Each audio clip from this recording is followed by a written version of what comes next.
So I just want to say a big happy new year from the Buddhist Recovery Network. My name is Vimala Sara and I'm part of the advisory committee for the Buddhist Recovery Network. I'm the outgoing president. I've just handed the presidency on. And Martine is an inspiration for me. And recently I was just re-inspired. One of my favorite subjects is Vedana, feeling tones, and just really inspired by Martine's understanding around feeling tones. And let me just tell you a little bit about Martine Batchelor. She lived in Korea as a Zen nun under the guidance of Master Kusan. She is the author of Meditation for Life, The Path of Compassion, Women in Korean Zen and Let Go, a Buddhist Guide to Breaking Free of Habits. She is member of the Gaia House Teacher Council. She teaches meditation retreats worldwide and lives in France. So it's quite late for Martine being with us today. Her latest work is The Spirit of the Buddha. And to find out more about Martine, please visit Martine's website, and I will put Martine's website in the chat. So I am going to hand over to Martine here. Let me take the spotlight off me, and over to you, Martine. Thank you. So it's a great pleasure to be with you, and thank you for kind of helping out Vimala Sara during your retreat. That's very kind of you. And in terms of the Dana, all my Dana will go for the recovery network because I know about changing website. So if we can help the website, I am all for it, because this is always a little tricky and it's a lot of work. And so again, all my warmest wishes. And today, I think it's kind of like when I said, how do you feel? And I was saying, you know, where are you? How do you feel? Is that it's the 2nd of January. And so we've gone through Christmas, we've gone through New Year. And some of us might enjoy this season. Some of us might really not enjoy it at all. Some might be so tired after kind of, you know, taking care of family and everything else. And other might be a little kind of, you know, so happy that it's over. And so in a way, this kind of special time are always, I would say, giving us mixed feeling, or that's what I experience often, kind of mixed feeling during this kind of traditional kind of things that we all supposed to do something together, and some more together than others. And so I felt that after such a time, we all have such a different circumstances, then in a way to be together. I think this is so important, that to be together, although it's online, and to just, take a breath together, take a moment together, and in a way, start the year not with big resolution. I mean, you might have big resolution, but personally, I would say, if you make any resolution, what is the least you can do? Not what is the most you can do. But really trying, and that's why the theme of this evening is about one of the great qualities the Buddha suggests to cultivate, and it's joy. And so the title is Meeting Life with Joy. And at the moment, it might be difficult for many of us to meet life with joy, especially in terms of what's happening with COVID-19, what's happening with Omicron, and whatever personal, individual circumstances you might experience. And at the same time, although life might be difficult for ourselves, our friend, our family, people around us, like the terrible fire in Boulder, and I have so many friends in Boulder, and I mean, things happen all the time. And so at the moment, it seemed like too many unpleasant, negative, painful things are happening. And at the same time, they're not happening all the time to the same degree. And so we have breathing space where, oh, I am okay right now. And to me, mudita, so this is a word, M-U-D-I-T-A. That's a term the Buddha used for the practice of mudita. And you could say mudita has two aspects. One is what I would call appreciative joy. So this is actually more personal. What is it I can appreciate in my life? What is it I can appreciate in my day? What is it I can appreciate right now? And at the same time, it's also mean altruistic joy. So actually, it's also a joy connected with others, connected with, in a way, the happiness of others. We are in a strange time. I mean, I don't know how much you are on social media, but it's kind of so weird what suddenly kind of gets so many likes or whatever. And then how immediately people kind of compare themselves to others. Oh, they have like 200 followers, or they have 1 million followers. And that kind of makes it in one's life. I find that so strange to be defined by that. But on the contrary, it's not about comparing. But can I rejoice with others when they are happy, when good thing happens to them, without us thinking that their happiness takes something away from us, their success takes something away from us, but that we all have that ability at times to be happy, to be successful, in terms of not that we get so much likes, but more that we can allow our quality, our capacity, our creativity to exist, to manifest, that there is this potential within us, and that we kind of manifest. I think this is very important to notice. And so what I wanted to talk about, to present, is a practice. How do we practice mudita? Because when the Buddha talks about cultivating the quality, it's not just about experiencing something, but it's actually orienting towards something, remembering the possibility of something.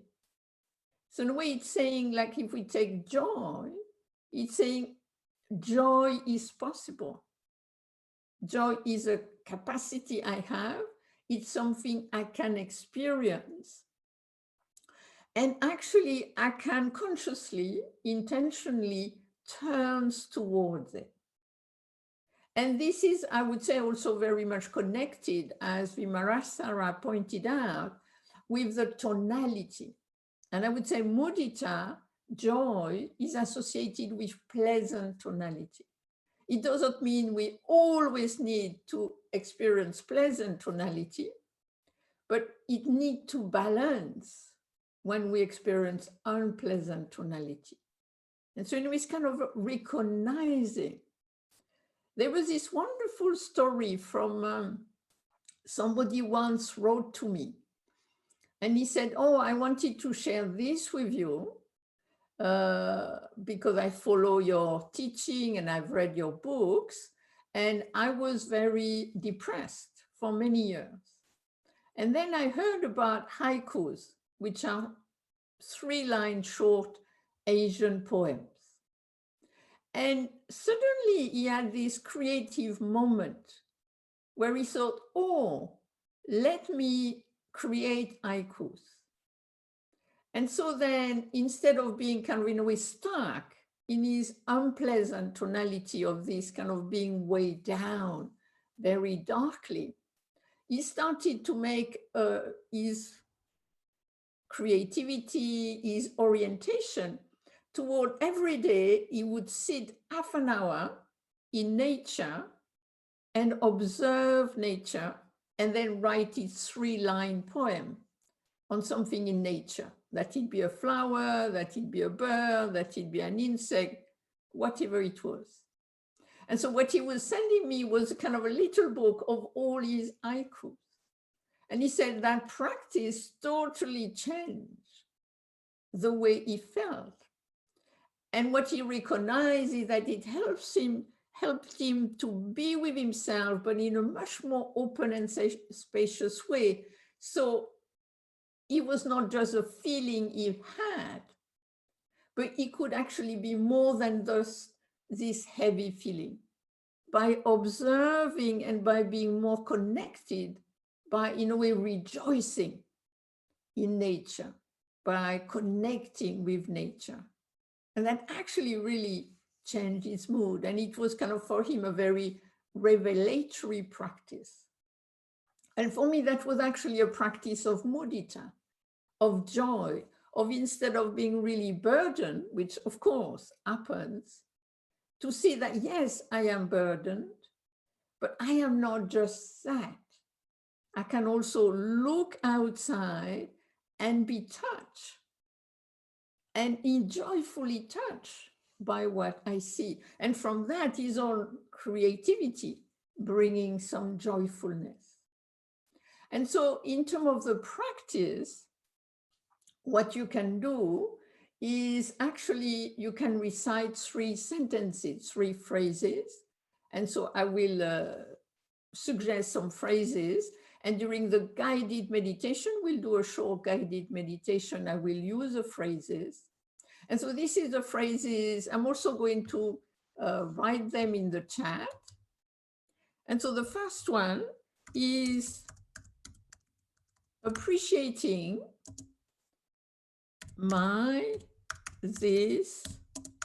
your efforts.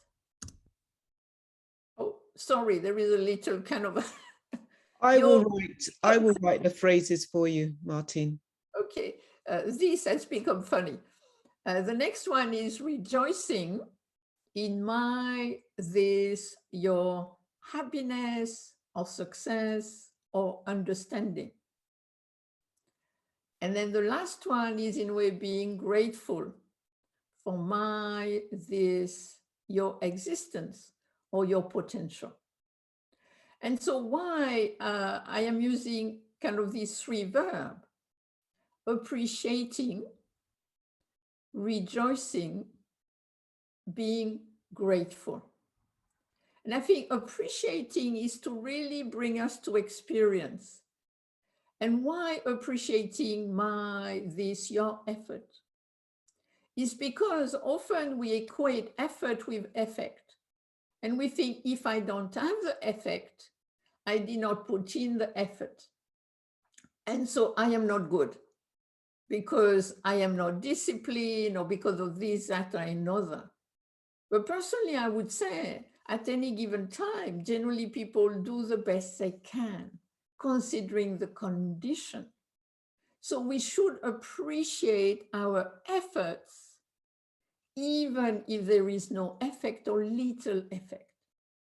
I think we have to be careful here to realize I have done the best I can. So that I think is really important. And also to appreciate the effort of others. Because again, we might think, oh, but they have no effect. So they did not try, or they did not try hard enough. But actually they try so hard. You might try very hard, but you might still not have the effect. Because sometimes conditions, especially outer condition, might not be so helpful. But still appreciating they try the best they can, considering the circumstances.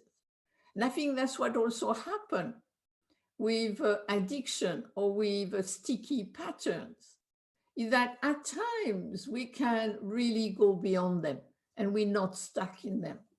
And at other times, suddenly we feel stuck. But it doesn't mean that because you're stuck at that moment that you're always stuck. At times you will be stuck, at other times you will be free, like Sarah pointed out with the song, being free. So we cannot be free all the time to the same degree. So it's kind of also being aware of that. Then rejoicing in your happiness, realizing, oh yeah, right now I am okay. I mean, at the moment, often what I tell myself, right now, I don't have COVID. It seems to be so prevalent. And you think, well, right now, I have not got it. I might get it later. But right now, in a way, I am okay. But not just that. Since I'm okay, what can I do with that? How can I be with it? How can it help me to be with others? Also recognizing our own wisdom, recognizing our own capacity, and also rejoicing in other happiness, in others' understanding. And that, again, they're not taking anything away from us when they are happy. But on the contrary, we can rejoice in the happiness and benefit from it. And then the last one is being grateful for our existence or our potential to change, to manifest our capacity. And this is a little bit just the fact that we have this breath, we are alive. And what is it we can do with this? And sometimes we can do little, and sometimes we can do a lot. And again, this totally depends on circumstances. So in a way, to me, being grateful for being alive, for this existence, for this breath, is in a way being grateful for our potential. Potential to develop, potential to change, potential to dissolve the habits that limit us. But also, in a way, being grateful for other people's existence we share with them. And even the people we have a little difficulty with. In a way, being grateful for the fact that at some point, they can change. They might not change immediately, but at some point, they can change. So this is what I would suggest we do together this evening, for me, this morning, for you, or any other time we have in different parts of the world. So is this relatively clear? So what I would suggest now is that we just stand up for just a few seconds and stretch a little, and then we sit, and I will lead the meditation.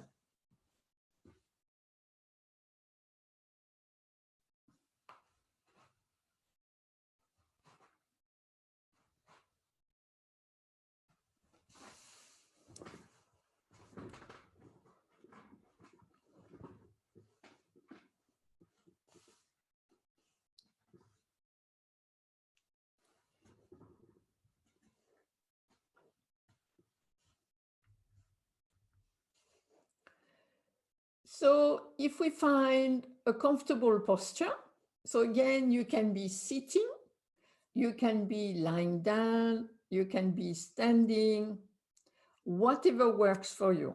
You can be sitting on the floor, you can be sitting on a chair, you can be sitting on a stool, again, whatever works for you in this condition at this time. So what we try to do, if we're sitting, to have a relaxed posture, but relatively upright.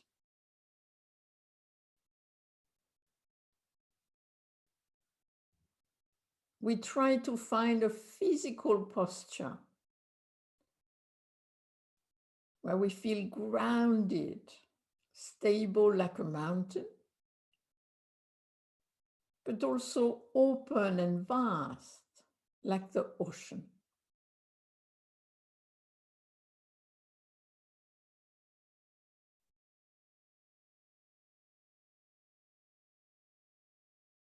And then gently we bring these sentences if phrases are useful.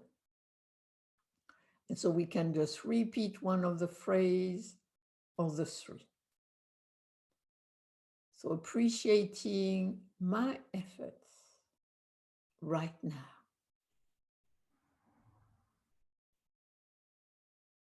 Rejoicing in this understanding right now. Being grateful for this existence right now.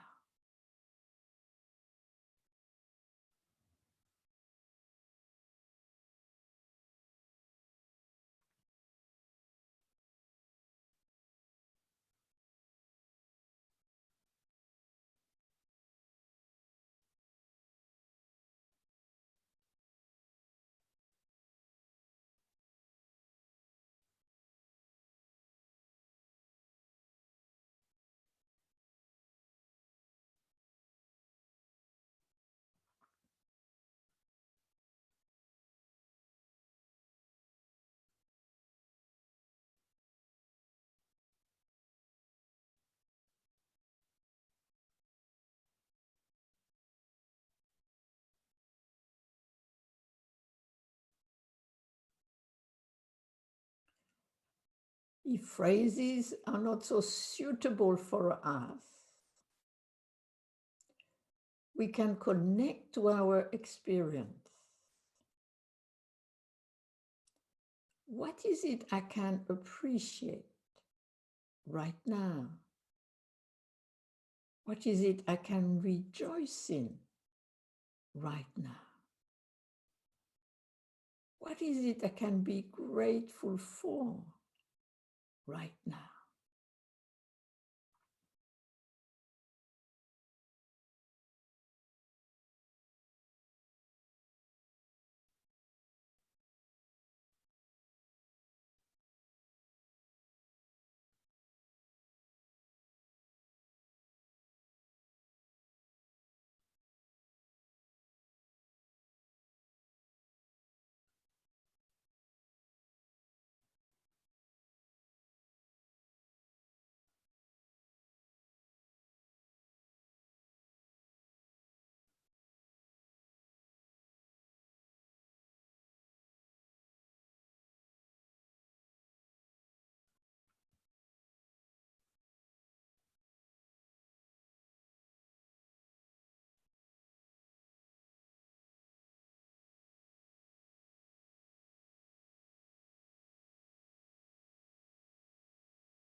Or we can connect to the quality itself. How does it feel to appreciate something? How does it feel to rejoice? How does it feel? Gratitude.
Now expanding our awareness, orienting towards everybody on this call. We might know their face, we might remember their name. Appreciating your efforts, rejoicing in your happiness, being grateful for your existence.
Now expanding our awareness towards people, animal or nature we like, who support us, who are kind to us, who bring us happiness. Appreciating your efforts, rejoicing in your growth, in your development, in your happiness, being grateful for your existence.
Now expanding our awareness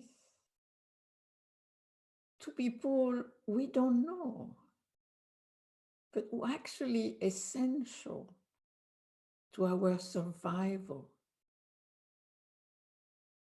to society being safe, fed, healed. People in the supermarket, in the hospital, all kinds who sustain our shared life. Appreciating your efforts, rejoicing in your safety, being grateful for your existence.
Now coming back to ourselves,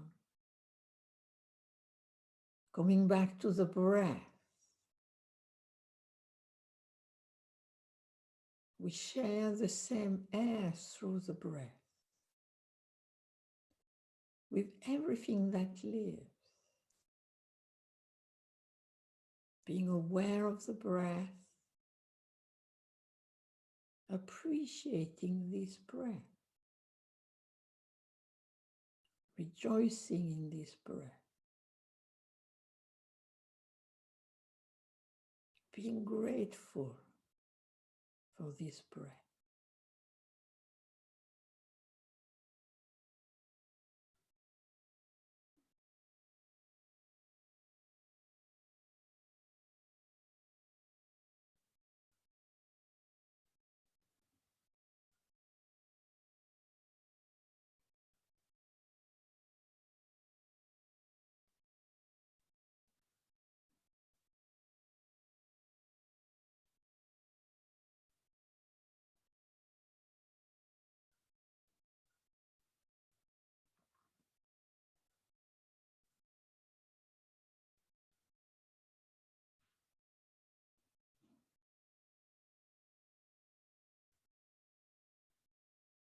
Now being aware of this body,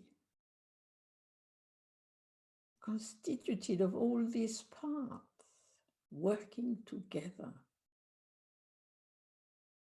appreciating the body, appreciating the various parts, the feet, the legs, the back.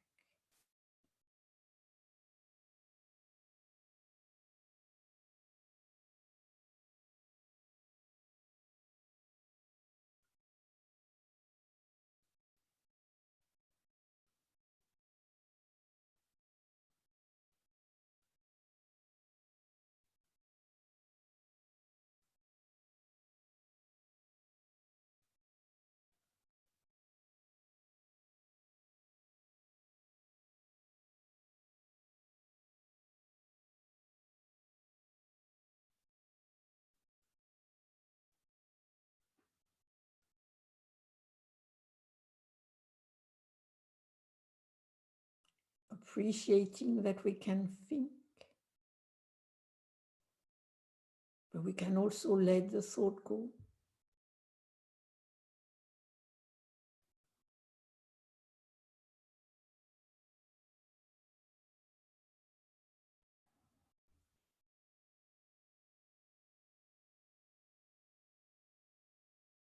Appreciating that we can feel and let the feeling come, stay a while, and pass.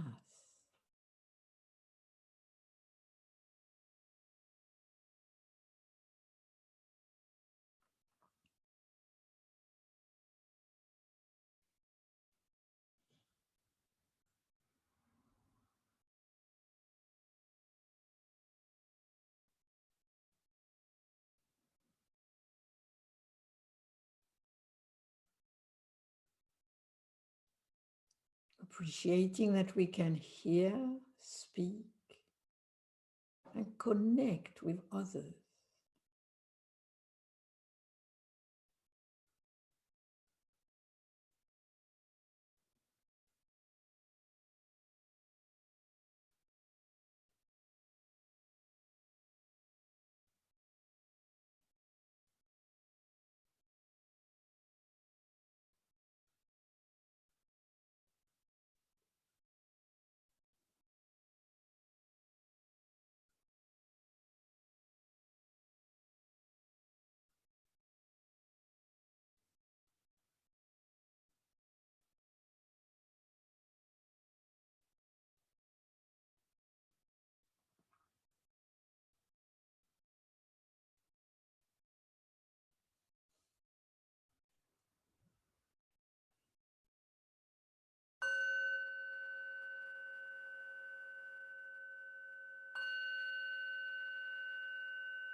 Thank you for your efforts and your meditation and your intention.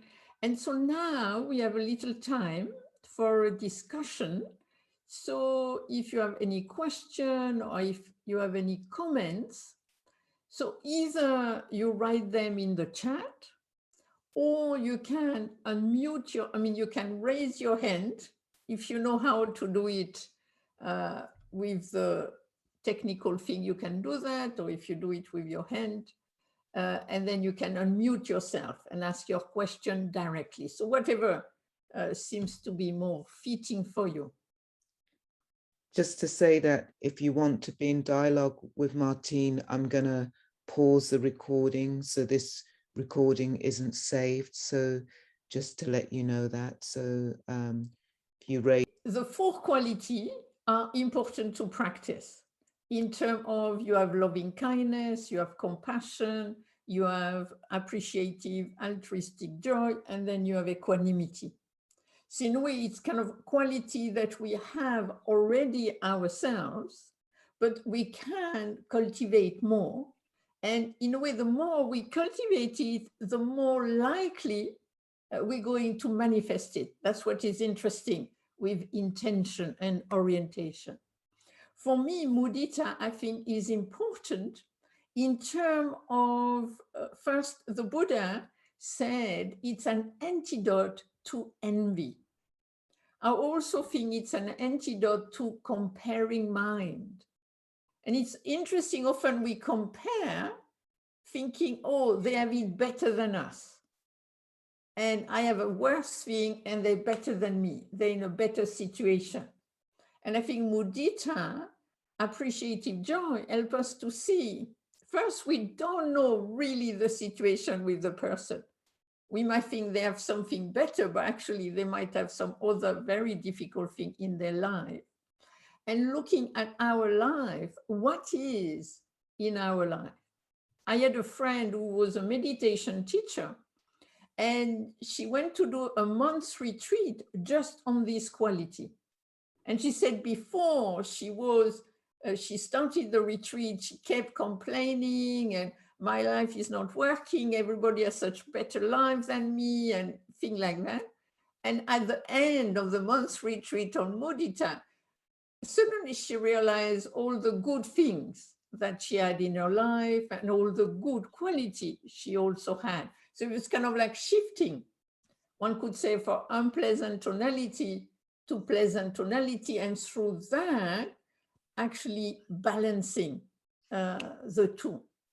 I also think mudita is important in terms of, we often think of joy as something very exciting, which kind of really moves me.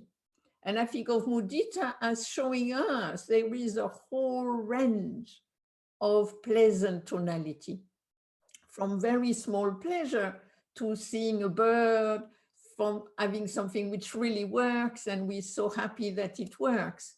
And I think mudita helps us to really increase the range of what we can appreciate and actually experience as pleasant, which again is going to balance when we experience unpleasantness and not kind of get so stuck that we think everything is unpleasant and it will always be unpleasant. The more we kind of practice mudita, we can see, oh yeah, at times things are difficult. But at other times, things are not difficult. At some time, I am lost and I can make mistakes. But at other time, I am really not lost. I am free and I am clear. So I think it's kind of really help with balancing. That's the way I see it. Thank you. We have another question here. While meditating on the 3 phrases, I kept being overcome by grief for missed opportunities, things I have done, aging, and couldn't stay on the phrases. Any counsel deeply appreciated. So here, one thing I need, okay, so you shared the right kind of spelling of mudita.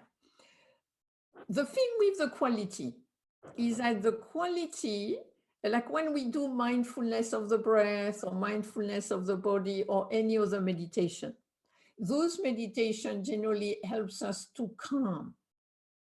However, when we cultivate the qualities, loving kindness, compassion, joy, and equanimity, this actually put us more in touch with our feeling experience. And so I think what is important is that the 4 quality actually comes together. So the joy, we have to be careful because often what we see is what we have not done well, what we regret, what could have been better. And it's interesting in terms of the past, because sometimes we sit in meditation and it's kind of like the past is here. And we think, if only I had not done this, if only I had done this. But personally, I would suggest that at the time in the past, we really did the best we could, considering the situation. That's the first thing. Secondly, as it has been kind of explored scientifically, we are more aware of what is negative than what is positive. So in a way, it's very strange. You have 10 people who praise you and one person who point out a mistake or say something negative to you. And the person you will remember is the one who says something negative. And you won't remember that actually there are 10 people who say you are great and only one who say, well, you made a mistake.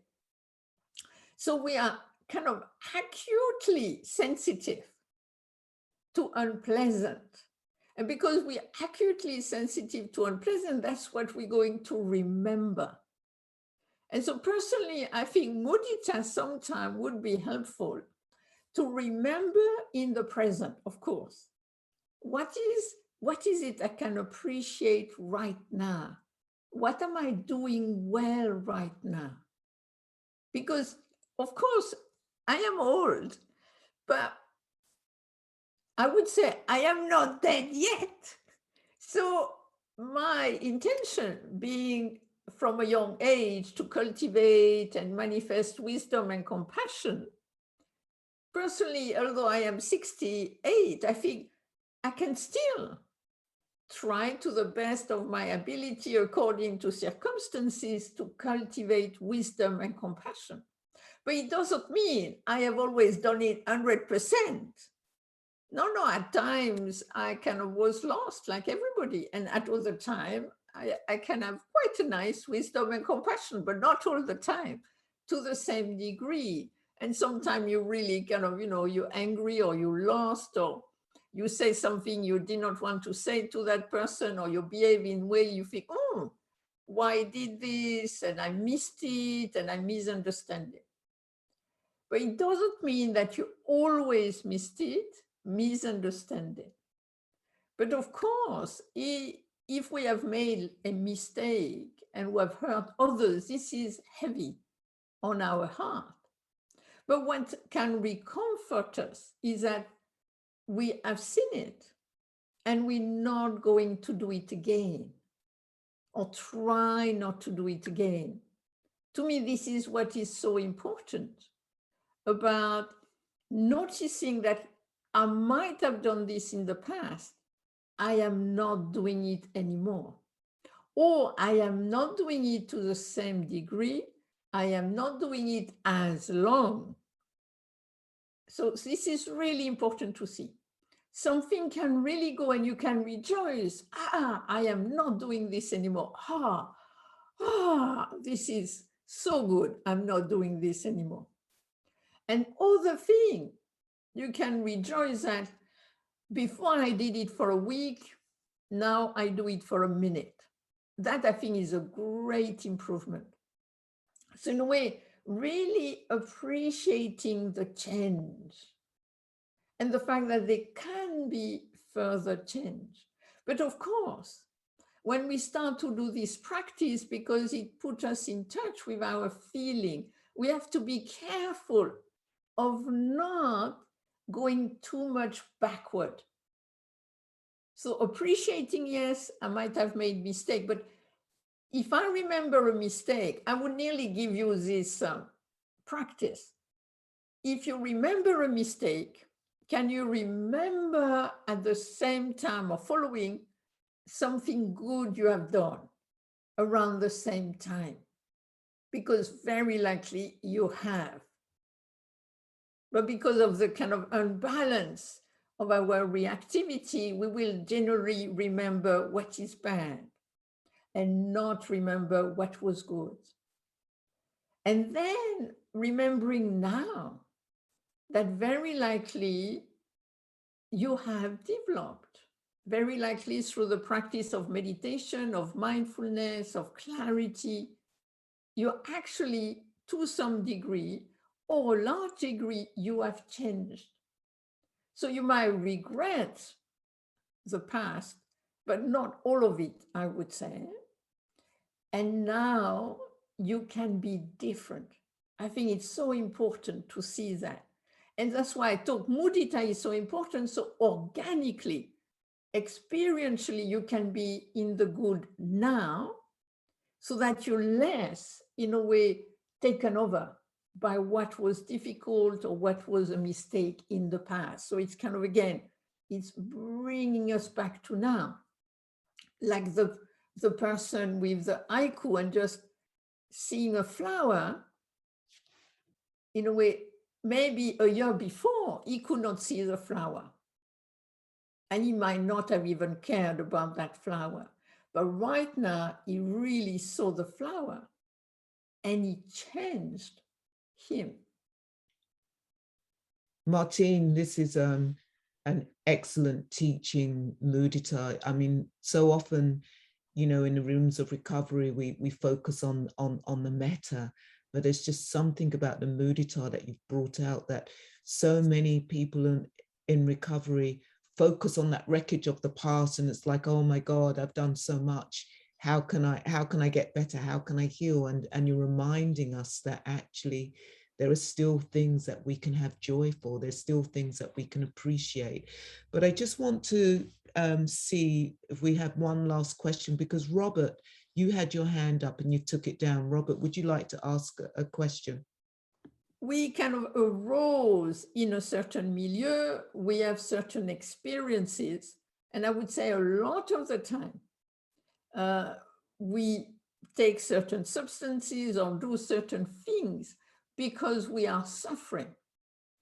And it's our survival mechanism. And so, of course, we might have done certain things because of certain patterns. So personally, again, I would say although you have possibly hurt yourself, hurt other people, I would not say you've done it all the time. I think the problem is a generalizing. I am a bad person. You might have made mistake due to certain inner and outer circumstances. But generally, I would say one does the best one can considering the circumstances.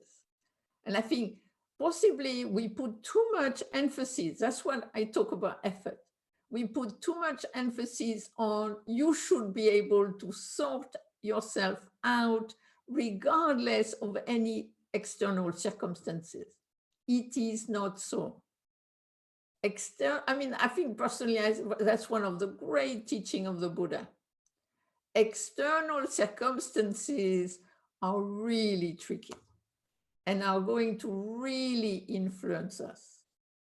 And through these external circumstances impacting our internal circumstances, we can hurt ourselves, we can hurt others.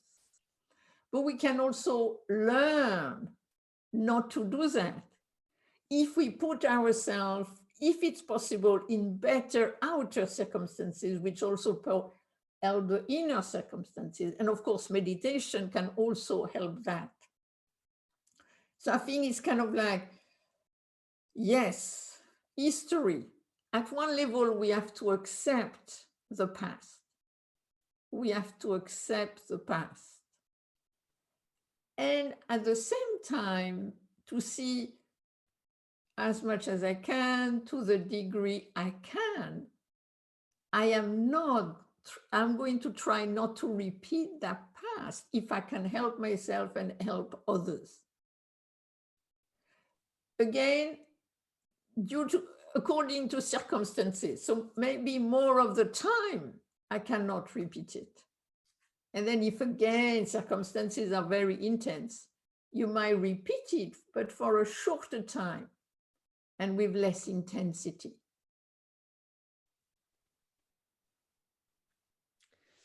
Thank you so much for today's teaching, Martine.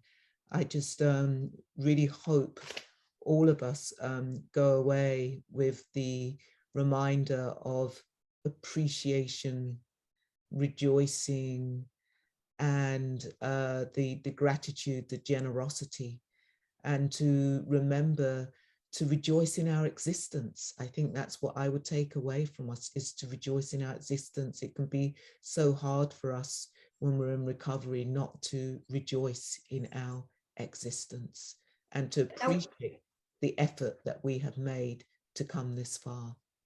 Yeah. And to rejoice in your capacity, in your creative functioning. To me, this is what meditation is about, is to recover your creative functioning. And so may your creative functioning manifest with wisdom and compassion. Thank you. So just again, reminding people of dana, generosity. So as I say, if you'd like to contribute, it isn't a prerequisite, but it is a Buddhist practice to offer something. So these are the details here, and we will leave the room open. We will be here on the first Sunday of February, and forgive me, I'm not sure who it is. As I say, I'm on solitary, so I don't have the information, but what I do know is it'll be a brilliant teacher. So please do join us again on the first Sunday of February, and go gently into your world.